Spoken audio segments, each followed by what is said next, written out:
बागवान साथियों नमस्कार, आपका वीडियो में स्वागत है। इस साल जैसा कि आप लोगों को पता ही है कि जो हमारा मॉनसून है वो पहले ही आ चुका है, यानी कि समय से पहले ही आ चुका है। जो टाइमिंग है मॉनसून की, यानी कि जो मॉनसून की बरसातें हैं वो अब अर्ली स्टेजेस में हो रही है, जिसकी वजह से हमारे जो स्कैब अल्टरनेरिया मार्सोनिना है उसको बढ़ने का खतरा और भी ज़्यादा बढ़ जाता है। यानी कि वो फैल जाता है, आपके पत्तों को वो ख़राब कर देता है, जिसकी वजह से आपकी जो क्वालिटी है उस पर भी फ़र्क पड़ता है और जो स्कैब है वो आपके फ्रूट पर भी आ जाता है।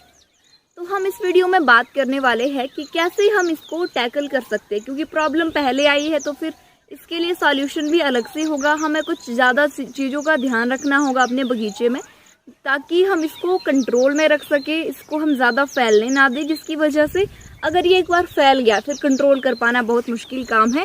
नमी की वजह से मॉइस्चर लगातार बना रहता है, बारिशें लगातार हो रही है, जिसकी वजह से पत्ते पर नमी रहती है और नमी रहने की वजह से ये जो है इसकी श्रृंखला, इसकी जो चेन है वो बढ़ती जाती है, पूरे बगीचे को ये तबाह कर देती है और फ्रूट क्वालिटी भी गिराती है। फ्रूट पर धब्बे धब्बे से आ जाते हैं स्कैब के, तो वो भी आपको दिक्कत करती है। इसके अलावा अगली साल के लिए जो हमारे बीमे हैं, बड है, वो स्ट्रॉन्ग अभी से होना शुरू होते हैं। अगर पत्ते नहीं हैं तो कार्बोहाइड्रेट नहीं बनेगा, जिसकी वजह से बीमे आपके वीक रहेंगे और अगली साल की क्रॉप पर ये असर डालता है। अभी हम क्या क्या करेंगे, इसके लिए हमें क्या क्या करना चाहिए, इसके बारे में बात करने वाले हैं।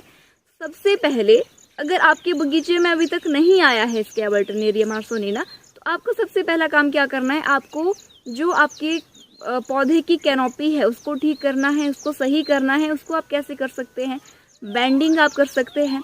बेंडिंग के लिए सही टाइम नहीं है हालांकि। इसके अलावा आप जो अभी कर सकते हैं, आजकल जो आप काम कर सकते हैं, माफ़ी चाहती हूँ आपको बीच में ही रोक रही हूँ, लेकिन ये बात ज़रूरी है। मैं आपको एक ऐसे ग्रुप के बारे में बताना चाहती हूँ जो मेरा खुद का ग्रुप है, और वहाँ पर आप एप्पल फार्मिंग को और ज़्यादा डीपली समझ सकते हैं। नेचुरल फार्मिंग किस तरह से आप शुरू कर सकते हैं, किस तरह से आप उसको अपने बगीचे में अपना सकते हैं, उसके बारे में समझते हैं। मैं बात कर रही हूँ सन फैमिली ग्रुप की। वहाँ पर आपको वीकली एक वेबिनार मिलता है और इम्पोर्टेंट टॉपिक पर वो वेबिनार होता है और एकदम फ्री है, कोई फीस आपको उसकी नहीं लगती है। उसको अगर आप ज्वाइन करना चाहते हैं तो आप ज़रूर ज्वाइन कर सकते हैं, काफ़ी फ़ायदेमंद आपके लिए वो होगा।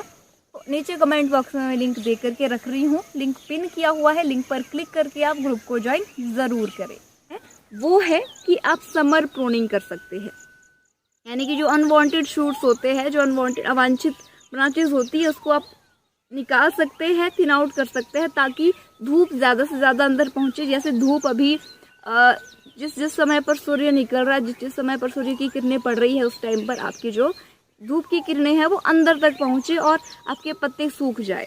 इस चीज़ का आपको ध्यान रखना है। और दूसरा, अगर धूप नहीं भी आ रही है, मान लीजिए मौसम ज़्यादा ही ख़राब है, तो कम से कम हवा का प्रवाह तो उससे बढ़ेगा। इससे क्या होता है, हमारा जो स्कैब अल्टरनेरिया मार्सोनिना है वो काम कैसे करता है, उसको काम करने के लिए मॉइस्चर की ज़रूरत होती है, नमी की ज़रूरत होती है। नमी में वो और ज़्यादा फैलता है, इसलिए आपको इस चीज़ का ध्यान देना है कि नमी को आप तोड़े, नमी ना बनने दे पत्ते के ऊपर। इसलिए इस तरह से आप इसको कंट्रोल कर सकते हैं। अब दूसरी बात, अगर आपके बगीचे में ये आ गया है तो आप क्या क्या कर सकते हैं। तो देखिए, अलग अलग टाइम पर आपको अलग अलग फंजीसाइड की ज़रूरत है। आप एक से फंजीसाइड से इसको कंट्रोल नहीं कर सकते हैं। जैसे आप सोच रहे हैं कैप्टान का मैं यूज़ करूँगा, पूरी साल भर आपने बहुत सारा लेकर के रख दिया है और बार बार आप वही रिपीट कर रहे हैं। ऐसा करने से आपका जो फंगस है, वो फंगल डिजीज़ है, ये कंट्रोल नहीं होती है। ये यानी कि इनमें शक्ति आ जाती है उस फंजीसाइड से लड़ने की, और वो उस पर कोई असर नहीं करता है। बार बार जब आप एक ही चीज़ को सह रहे हैं तो वो आपके शरीर के उनमें पावर आ जाती है कि वो उससे लड़े। तो आपको क्या करना है, अलग अलग फंजीसाइड का आपको इस्तेमाल करना है।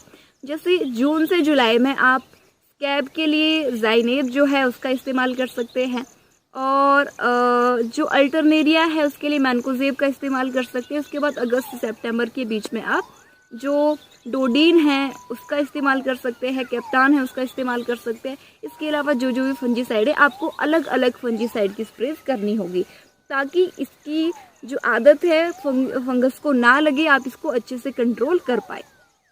ये तो हो गई जो केमिकल फार्मिंग करते हैं उनकी बात। और जो हमारे नेचुरल फार्मिंग करते हैं वो क्या क्या कर सकते हैं, वो खट्टी लस्सी की स्प्रे करेंगे और अगर आउट ऑफ कंट्रोल हो रहा है तो आप फंजीसाइड भी कर सकते हैं। पर आपको हर एक चीज़ को सोच समझ करके करना पड़ेगा। सिर्फ फंजीसाइड से कंट्रोल नहीं होगा।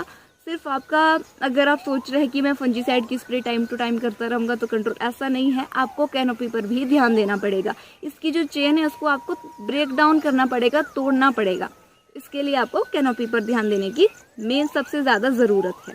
और इसके अलावा आपको ये रिपीट, अगर आपके बगीचे में ये आ गई है fungal diseases, scab, Alternaria, Marssonina, इसमें से कोई भी, तो इसके लिए आप क्या करेंगे, आपको हर 8वें 9वें दिन यानी कि 10 दिन के बाद आपको रिपीट करते रहना है फंजीसाइड। चाहे कंट्रोल हो रहा है नहीं हो रहा है, आपको रिपीट करना है। अगर एक बार आपको लग रहा है कि हाँ पूरी तरह से कंट्रोल हो चुका है तो फिर आप रोक सकते हैं। बारिश में, जैसे बारिश हो रही है, स्प्रे करने का समय नहीं मिलता है तो गीले पत्तों पर ही आप स्प्रे कर दीजिए, कोई बात नहीं है। क्योंकि आपको बारिश रुक गई है, उतना तो आपको मौका मिला है, तो उसी टाइम पर आप स्प्रे कर दीजिए। तो इस तरह से आप स्कैब, अल्टरनेरिया, मार्सोनिना को कंट्रोल कर सकते हैं। ये जो प्री मानसून है, ये जो मानसून का सीज़न जल्दी शुरू हुआ है, इससे हमें बचना होगा।